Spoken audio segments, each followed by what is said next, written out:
sont jamais retrouvés.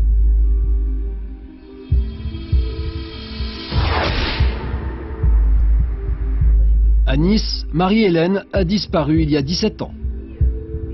Depuis, ses parents, Jacques et Annie, l'attendent. Marie-Hélène, c'était cette fille superbe. Elle avait 23 ans et rien ne laissait supposer qu'elle pourrait disparaître.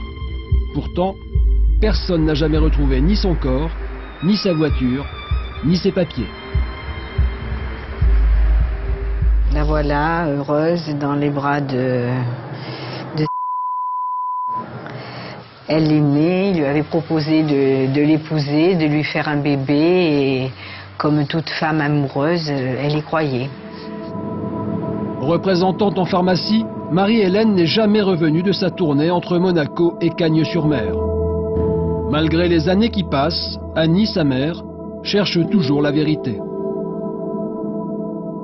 17 ans, pour moi, c'est comme si c'était hier que Marie-Hélène avait disparu. Parce que le problème est exactement le même qu'il y a 17 ans. Nous sommes dans l'ignorance, nous ne savons pas...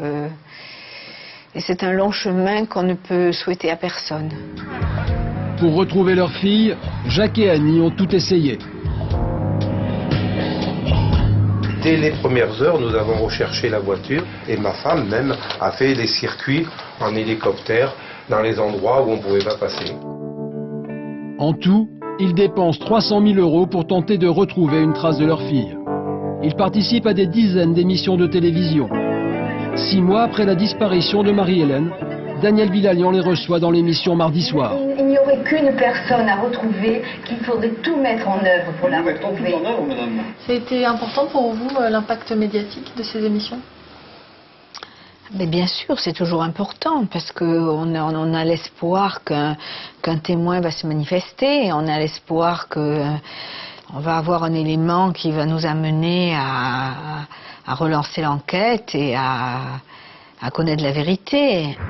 17 ans après, Jacques et Annie ne se résignent pas. Pour eux, l'enquête cache encore quelques zones d'ombre. Certains témoins interrogés à l'époque n'auraient pas dit la vérité.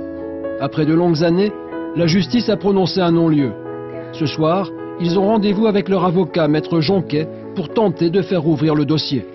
Notre objectif, c'est de cerner vraiment l'entourage du petit ami de Marie-Hélène et de voir pourquoi les personnes ont menti, et peut-être que quand on arrivera à trouver les raisons de ces mensonges, on avancera. Ouais, la seule chose qui m'importe, c'est de savoir ce qui est arrivé à Marie-Hélène ce 21 mai 1991. C'est le plus important, c'est la vérité. Pour les parents, pour tous les parents, c'est la vérité. Il y a 2 jours, la cour d'appel d'Aix-en-Provence a cassé le non-lieu. Jacques et Annie vont pouvoir relancer l'enquête sur la disparition de leur fille. En France, 4 associations viennent en aide aux familles. Si vous avez une information sur une personne disparue, n'hésitez pas à les contacter.